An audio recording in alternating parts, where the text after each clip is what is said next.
Heri Heriana atau mengajar di kelas 10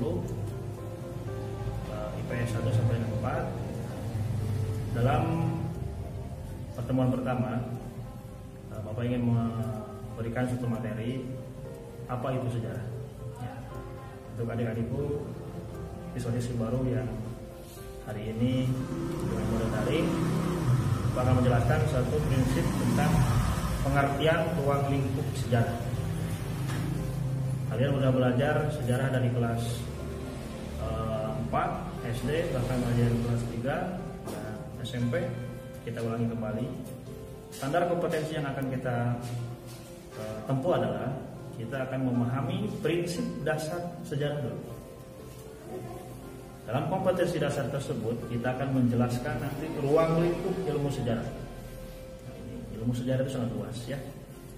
Dan indikator yang akan kita capai, kalian harus bisa menjelaskan ruang lingkup sejarah. Kemudian dapat menjelaskan kegunaan manfaat bagi kehidupan sehari-hari dari dulu dan aplikasinya pada hari ini.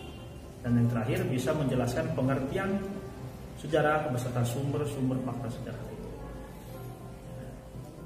Kalian memahami bahwa sejarah itu merupakan sesuatu yang mungkin bisa dikatakan dalam ilmu sosial merupakan hal penting karena merupakan akar dari suatu kebudayaan, akar dari suatu peristiwa. Maka ada beberapa etimologi di sini. Bapak akan kasih tahu, ada yang tahu bahwa dalam bahasa Arab disebut apa? Syajaratun. Kenapa syajaratun diambil sebagai dasar dari ilmu sejarah? Karena syajaratun itu artinya pohon. Apa hubungannya pohon dengan sejarah? Pohon itu dari ranting, dari cabang itu seperti halnya batangnya satu, tapi akhirnya tumbuh dan berkembang. Nah, itu ibarat kepada kita nanti melahirkan anak melahirkan cucu juga melahirkan cicit dan sebagainya. Itulah yang disebut dengan sejarah atau syajaratun dalam artian silsilah. Dan yang kedua dalam bahasa Inggris artinya history atau cerita, yang di sini adalah cerita dari masa lampau. Ya, 2 detik ke belakang, 1 jam ke belakang kita sudah menjadikan suatu peristiwa rekam jejak kita. Dan yang ketiga dalam bahasa Jerman artinya Jenseits atau yang telah terjadi, hampir sama dengan history. Banyak lagi ada dalam bahasa Italia historia, ya. Yang jelas adalah merupakan peristiwa, ya, kejadian. Nah, sudah paham sampai di sini? Kemudian ada ahli-ahli yang meneliti sejarah. Nah, dalam Kamus Besar Bahasa Indonesia itu sendiri yang diutarakan oleh WJS Purwadarmito menyebutkan bahwa sejarah berarti silsilah, dari sesuai dengan syajaratun. Yang kedua, sejarah berarti suatu kejadian atau peristiwa yang benar-benar terjadi. Jadi yang benar-benar terjadi, bukan konon katanya, bukan syahdan. Ya. Yang ketiga, berarti ilmu pengetahuan yang mengandung keilmuan atau fakta sejarah tersebut layak diteliti dan dipelajari oleh hasanah masyarakat termasuk peserta didik. Dan yang kedua dikemukakan oleh Profesor Muhammad Ali. Dalam ilmunya pengantar ilmu sejarah, dia menuliskan bahwa poin A itu adalah jumlah perubahan peristiwa, kejadian dan kenyataan yang dirasakan oleh masyarakat termasuk kita. Dan yang B, cerita tentang perubahan-perubahan kehidupan, karena dunia ini pasti berubah. Ya, kehidupan ini pasti berubah. Dan ini perubahan-perubahan tersebut diteliti, dipelajari siklus-siklus tersebut dalam ilmu sejarah.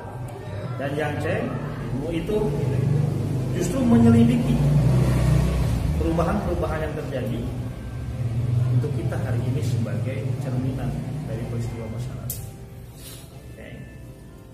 Dan sejarah juga dibagi lagi menjadi 4 pokok penting. Sekali lagi ada 4 pokok penting sejarah.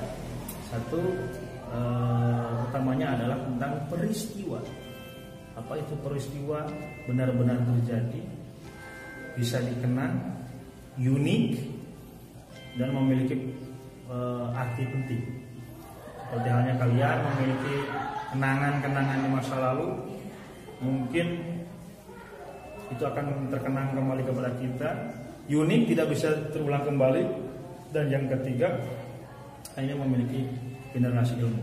Nah, gitu. Contoh sejarah sebagai peristiwa misalnya adalah peristiwa proklamasi 17 Agustus 1945 itu tidak akan bisa terulang kembali. Ya.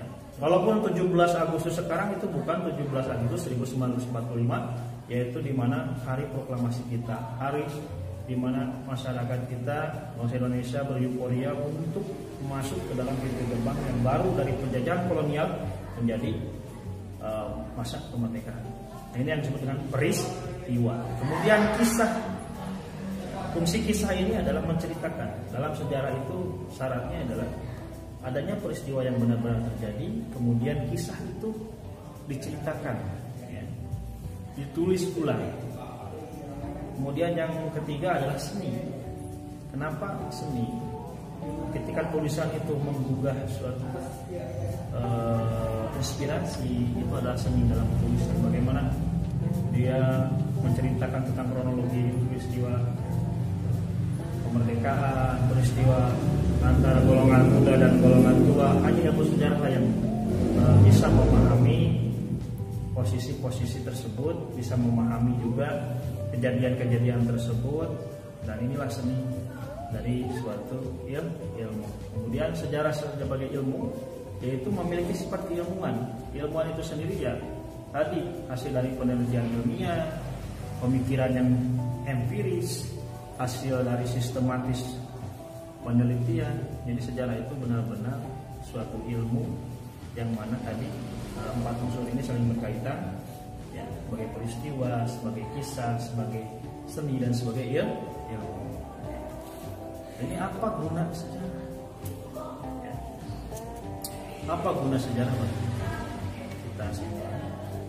Silakan menjadikan renungan dan refleksi supaya kita bisa memahami kegunaan-kegunaan tersebut, khususnya dalam diri kita saja sendiri.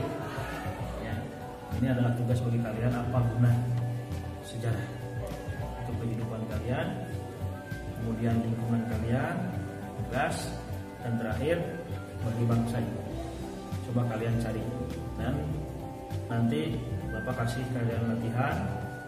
Simpel saja tugasnya adalah, karena sejarah itu sebagai silsilah, karena sejarah itu sebagai turunan suatu kisah, coba kalian kisahkan, ceritakan silsilah kalian dari mulai sampai mana kalian tahu. Kalian itu anak siapa, kakek namanya siapa, sejarahnya seperti siapa. Coba kalian membuat suatu narasi, ataupun bisa kalian deskripsikan dalam bentuk tulisan. Nanti bisa kalian share ke Bapak, ya, dalam bentuk apapun itu, mau bentuk file atau kalian mau dokumentasikan. Nanti ada badannya yang harus kalian lihat. Nah, itu pertemuan hari ini seperti itu. Mudah-mudahan kalian memahami tentang arti dari sejarah dan pentingnya sejarah, hingga aspek-aspek saja, apa saja yang ada dalam sejarah itu.